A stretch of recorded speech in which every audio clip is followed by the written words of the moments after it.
Bueno, seguimos aquí en la 90.7. Un saludo a la gente de Libertador, San Martín y a la gente también que nos está escuchando desde Buenos Aires, a la gente de Temperley y Palermo, Ciudad Autónoma de Buenos Aires, también un saludo grande. Bueno, como decíamos cuando comenzábamos el programa hoy temprano, ayer hubo una capacitación sobre el tema de la ley Micaela, ¿no? Ley Micaela, esta capacitación obligatoria de género para todas las personas que integran los tres poderes del Estado. Y bueno, y ayer realmente tocó a los concejales de la ciudad de Diamante, donde estuvo también la doctora Silvina Decó y también estuvo la coordinadora del Consejo Provincial contra la Trata de Personas, la doctora Silvina Calveira, ¿no? Que estuvo hablando sobre esta ley Micaela tan importante, ¿no? Sobre el tema de violencia de género y trata de personas. Por eso está en comunicación con nosotros, muy amablemente nos atendió y va a estar hablando sobre esta capacitación que se desarrolló en la ciudad de Diamante. Muy buen día, Silvina Calveira, ¿cómo le va? Buen día a ustedes y a toda la audiencia. Bueno, muchas gracias por la comunicación. No, por favor, bueno, ayer se hizo una capacitación de la ley Micaela, ¿no? Como recién decíamos nosotros, es una capacitación obligatoria de género para todas las personas que integran los tres poderes del Estado, ¿no? Realmente, Sí. ¿qué se estuvo hablando en la noche de ayer en el Consejo Deliberante de la ciudad de Diamante? Sí, fundamentalmente en el marco de la ley 27499, que es la ley que usted hace mención, tomamos primero una línea de la historia, ¿no? Como también antes de esta ley existe una cantidad de normativa vigente, desde el año 48, en el año 79 la Convención de Belén do Pará, la Convención de la CEDAW, bueno, y así una cantidad de convenciones y convenios internacionales en materia de género y también en violencia de género. Luego la ley 26485, que es la ley vigente para prevenir, erradicar y sancionar la violencia hacia las mujeres. Y en ese marco, que ya la ley 26485 determinaba estas capacitaciones y la ley 27499 viene de alguna manera a poner esto de ser obligatorio para todos los agentes del Estado, para los agentes públicos, los funcionarios, y nos parecía importante, en primer lugar, brindar algunas herramientas para la desconstrucción de estereotipos de género, de micromachismos, de masculinidades, que hacen que la violencia no pare, y los datos así lo demuestran. Y esto, en este sentido, se trabajó fundamentalmente desde esa perspectiva, qué herramientas podían llegar a ser útiles a los concejales y concejalas que estaban en el lugar para tener herramientas y también ser replicadores, ¿no? de esas herramientas, porque la violencia justamente se construye en base a la desigualdad y en las asimetrías de poder. Claro, sí, vamos a recordar, Silvina, que la ley Micaela es por el lamentable hecho sucedido en Gualeguay, esta chica de Concepción del Uruguay, donde fue asesinada, ¿no? Sí. Sí, lamentablemente siempre que ocurre un hecho de estas características y de tamaña gravedad y aberrante, una ley tiene que llevar un nombre. Tiene que haber una mujer, ayer con la doctora Decó intercambiamos eso, ¿no? Que tiene que haber una mujer para tener que sacar una ley cuando el hecho ya está consumado.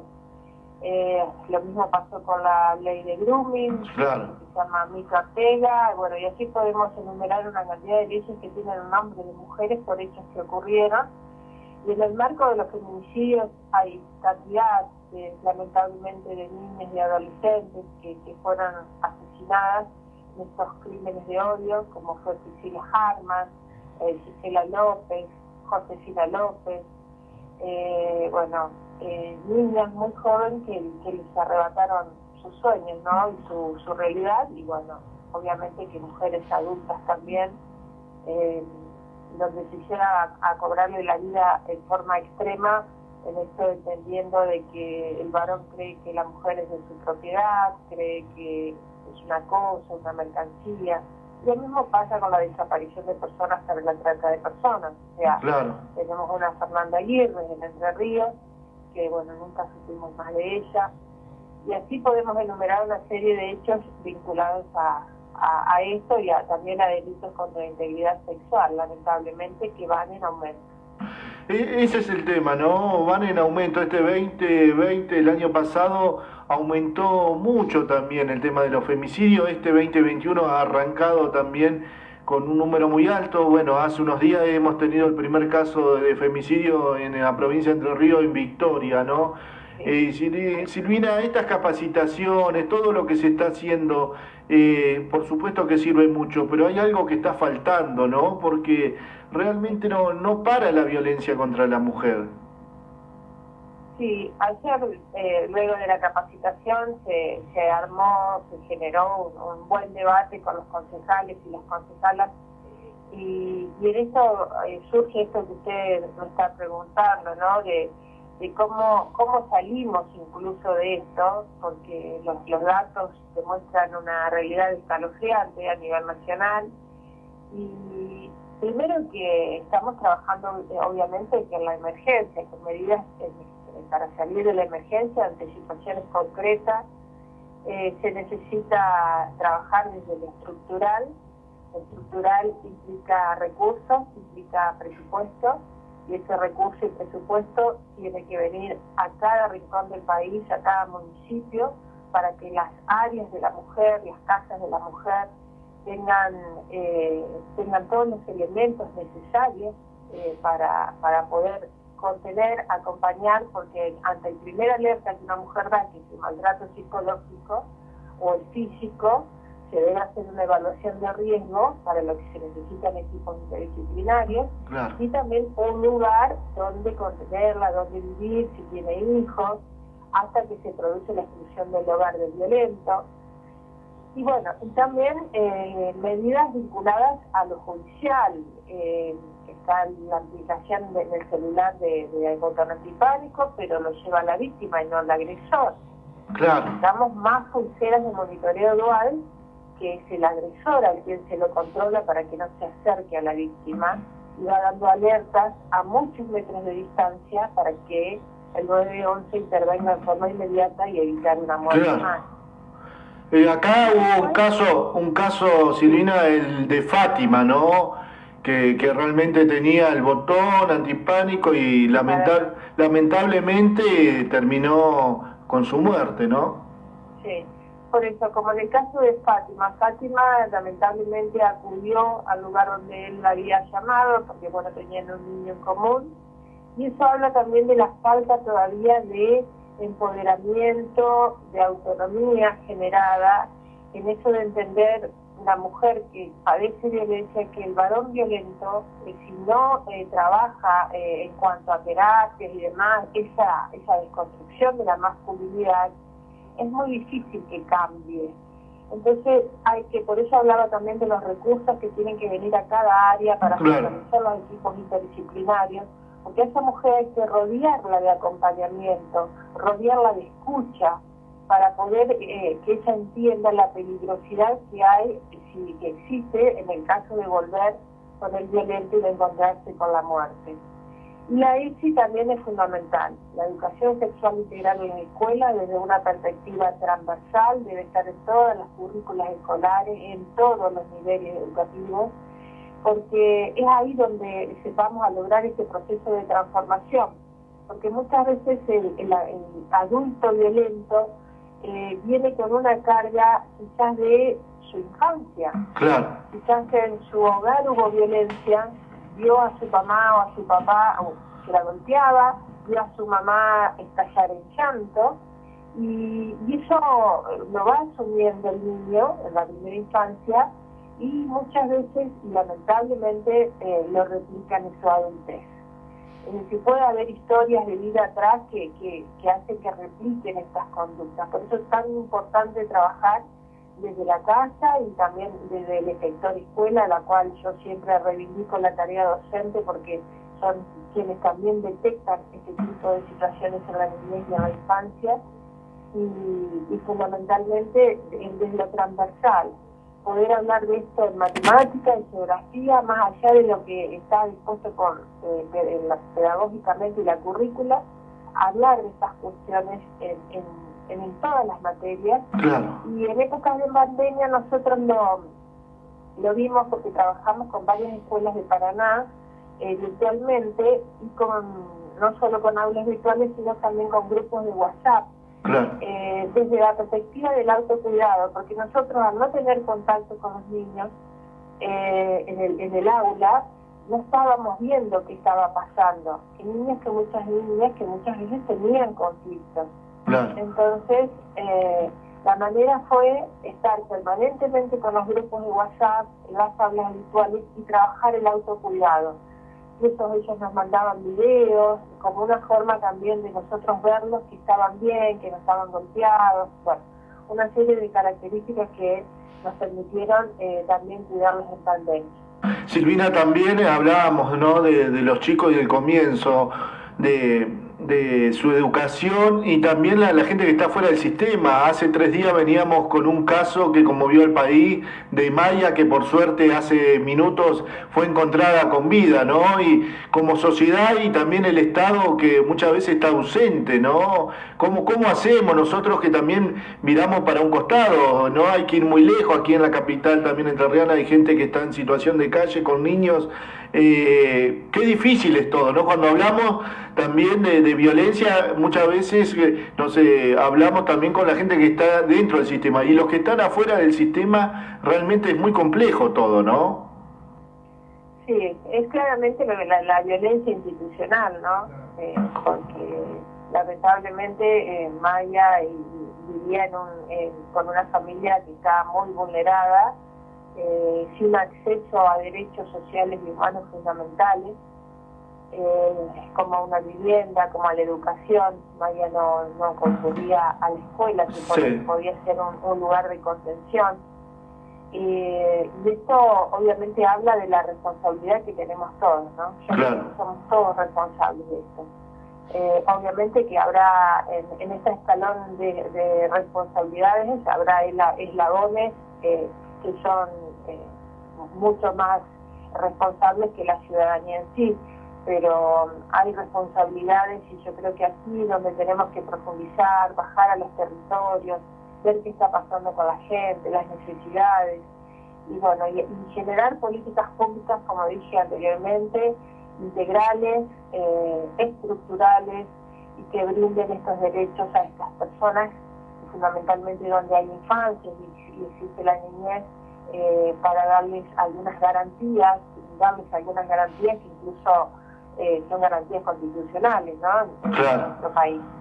Así que, sí, por suerte se encontró con vida. Yo creo que para que no haya otra Maya, ¿no? Claro. Tenemos que repensar y profundizar estrategias y desafíos, claro, por delante para que no haya otra más. Sí, recién teníamos un debate acá en la radio, Silvina, y decíamos, ¿no? ¿Qué pasa la semana que viene cuando los medios de comunicación no estén más, ¿no? Y que todo el país esté hablando de Maya. ¿Qué pasa con esa mamá que ya tiene 7 hijos, con esta niña que no ha ido nunca a la escuela? ¿Qué pasa, no? Porque realmente ahora debemos pensar en el mañana, ¿no? Sí, yo creo que en este sentido, obviamente que hay responsabilidades, existe en Maya y otras tantas Mayas que habrá y que en silencio y en las sombras no las vemos, ¿no?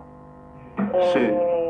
Hay una cuestión de violencia institucional porque se le están negando algunos derechos sociales y humanos fundamentales, como a la vivienda, al trabajo, a la educación. Y bueno, yo creo que la política pública tiene que apuntar a eso, ¿no? A brindar más trabajo, más educación, más vivienda, y repensar las estrategias, ¿no? Más allá de la crisis económica que viene de gestión anterior y que obviamente que la pandemia lo profundizó con las pérdidas de fuentes laborales, etcétera. Pero tenemos que profundizar ahí, ¿no? Pensar ahí qué vamos a hacer con esa gente que evidentemente necesita ayuda. Vamos a decirle a la gente, estamos hablando con la coordinadora del Consejo Provincial contra Trata de Personas, la doctora Silvina Calveira, y uno que tiene hijos adolescentes. ¿Cómo hacemos, no, para prevenir el tema de trata de personas, internet? ¿Cómo hacemos, Silvina? Una preocupación, yo como padre siempre preocupado, mirando los celulares, a quién manda mensaje, a quién no. ¿Cómo hacemos para detectar que algo no está andando bien?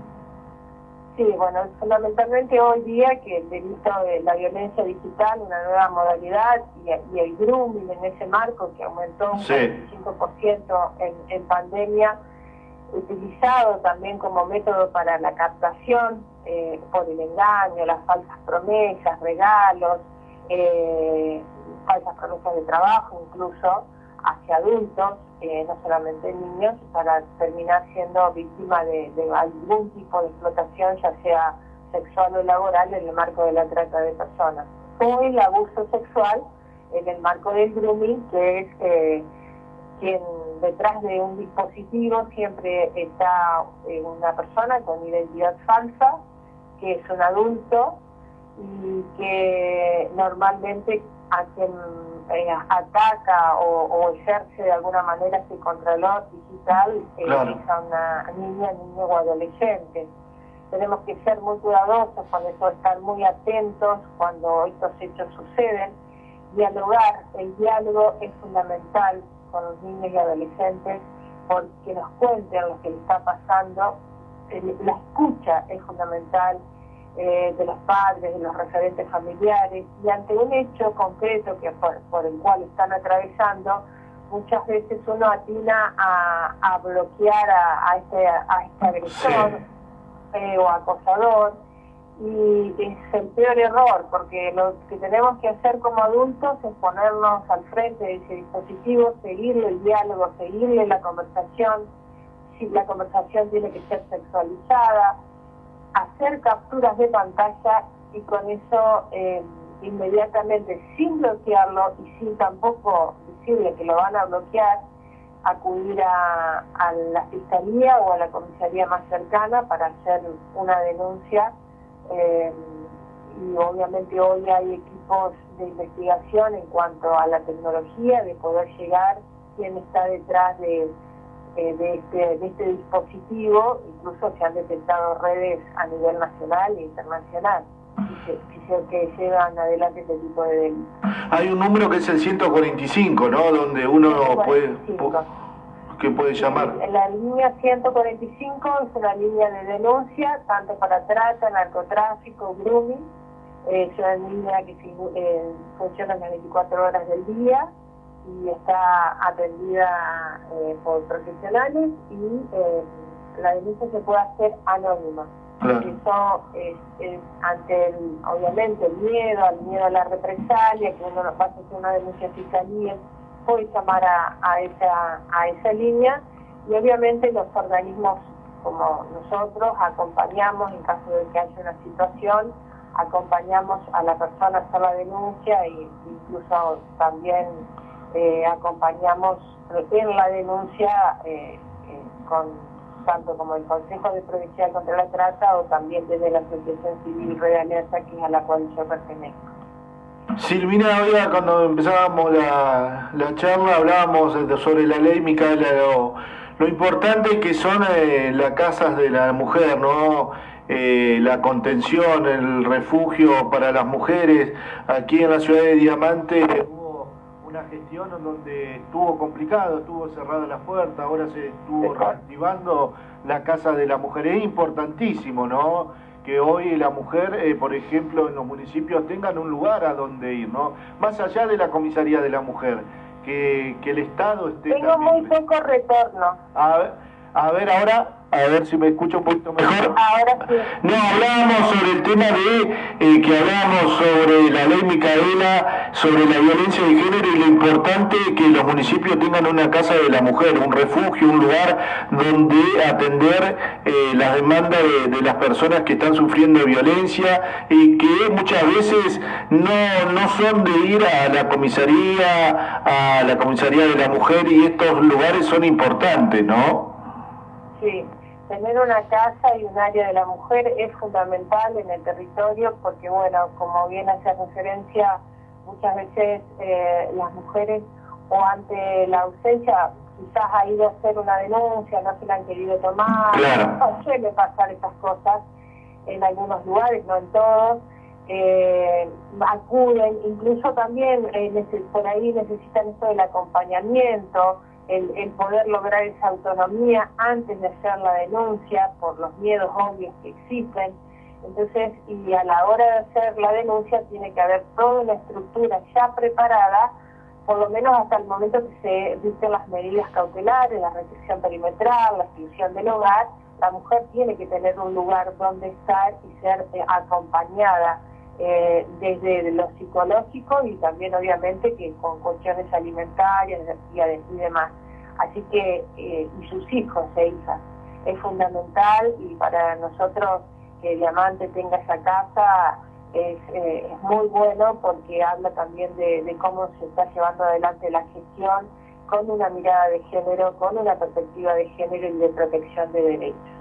Silvina, para cerrar la nota, me gustaría que le dejes un mensaje, ¿no? A los padres, a las madres, a las chicas que te están escuchando, a las adolescentes.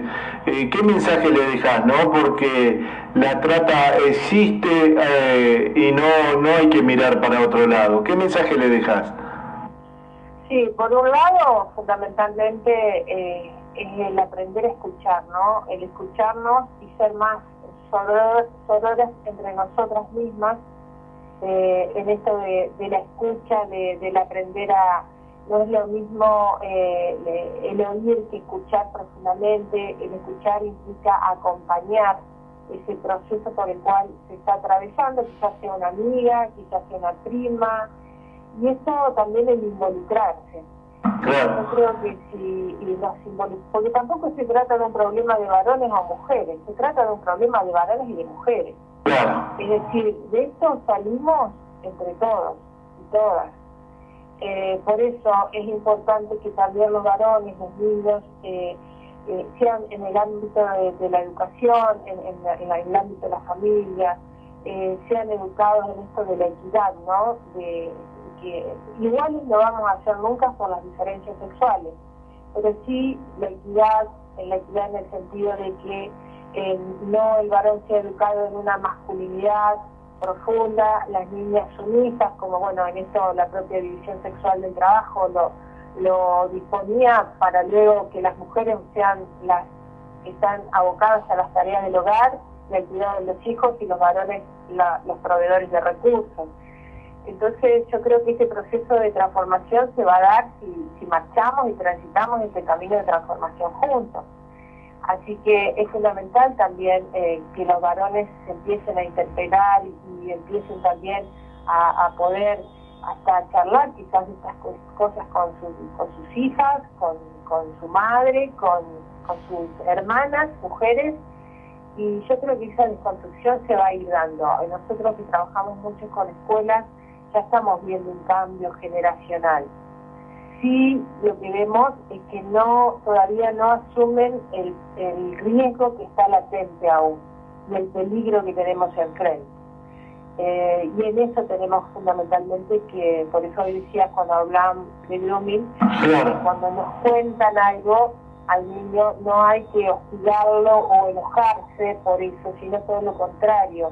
Hay que asumir lo que pasó y hay que dialogar para poder llevar adelante incluso una denuncia.